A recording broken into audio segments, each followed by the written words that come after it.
Hi everyone, welcome back to Unveiling the Shroud. My name is Lisa and this is Liz.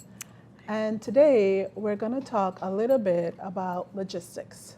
So starting from scratch.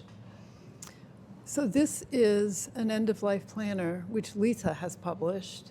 And we're going to go through it to begin talking a little bit about the things that you might want to have lined up and putting them in this book, how you might want to put them in this book. It's both logistical stuff and the more gentler stuff. Lisa has this wonderful index in the beginning, and we're sort of going to go through it quickly to give you some examples in each area of what you might want to be gathering. So it starts with if you're reading this, which means if you're reading this, you've passed, you've died. And then it begins with your personal record, your full name, your pronouns, your address, your email address, your phone number, your date and place of birth. All of these things are important information for people to have as they're closing out accounts and things after you've gone. Who are the important contacts? Your attorney, your accountant, your doctors. Who are the people you want to know about your death immediately? All of their information, phone numbers and email addresses. Who are your friends and relatives that you might want to know? With financial information, your credit cards, your banking information, all of that information right here in this book. And if nothing else, it gives you a sense of the type of information you want to be gathering for people to have once you're no longer able to participate with them in this. And so, first of all, if you're interested in getting this particular planner, there's a link in the bio that allows you to go right to purchasing it. It's $11.99. But also know that, if this doesn't vibe with you, there are many other end-of-life planners out there that you can purchase, or you can even design your own, right, to your own liking.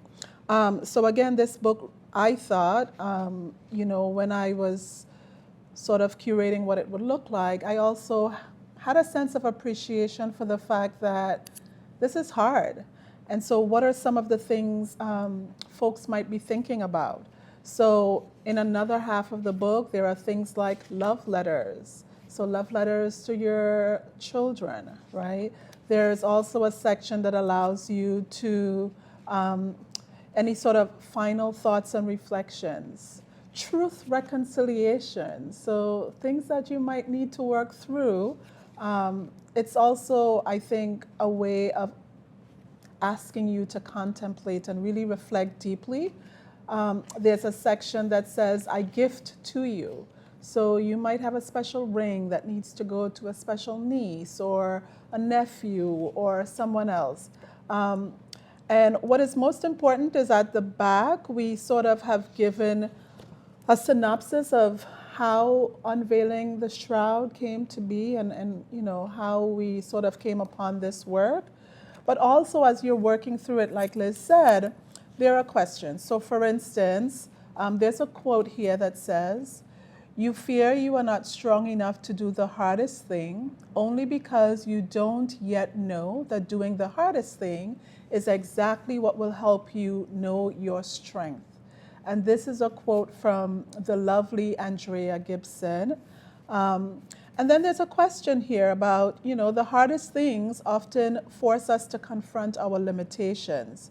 And so in what ways is completing this journal drawing upon your inner fortitude and resilience? So it allows you not just to fill the book out, but also to perhaps see it as a sacred practice that allows you to get to the end. Right. So it starts with the practical, which is sometimes an easier place to start, and then it leads you into the more personal and reflective things that are also just as important, but sometimes harder to get to. It's really nicely put together that way. So we hope that you would join us for our next Unveiling the Shroud. If you have questions, put them in the comments below, and we'd love to answer them for you. So until next time, here's to living life more fully as we embrace conversations about its end.